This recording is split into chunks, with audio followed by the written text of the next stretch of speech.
చేసుకోవాలి. తర్వాత 1/2 inch extra shape belt joint కోసం.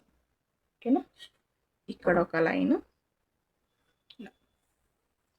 నెక్స్ట్ ఇది మనకు బ్యాక్ పార్ట్ మార్కింగ్. ఈ మార్కింగ్ కంటే కూడా 2 ఇంచెస్ పైకి ఫ్రంట్ పార్ట్ కోసం మార్క్ చేసుకోవాలి. ఓకేనా.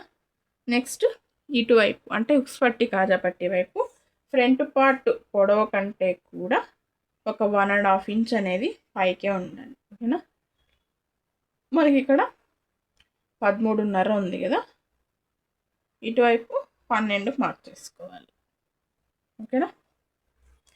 నెక్స్ట్ మనకి ఇది 35 సైజ్ బ్లౌజ్. 35 సైజ్ బ్లౌజ్కి చెస్ట్ లూజ్లో మెయిన్ డాట్ కోసం చెస్ట్ సైజుని బట్టి మార్క్ చేసుకోవాల్సి ఉంటుంది. ఇక్కడ మెయిన్ డాట్ వచ్చేసరికి మనకు చెస్ట్ లూజ్ 35లో 10వ వంతు, అంటే పెద్ద కష్టపడాల్సిన అవసరం లేదు. మనకి ఇక్కడ చెస్ట్ లూజ్ మార్క్ చేసుకున్న తర్వాత మిడిల్కి ఒక పాయింట్ పెట్టుకుంటే మనకు 10వ వంతు వస్తుంది, అంటే ఇప్పుడు 3.5. ఓకేనా. ఇక్కడ నుంచి 3.5కి ఈ విధంగా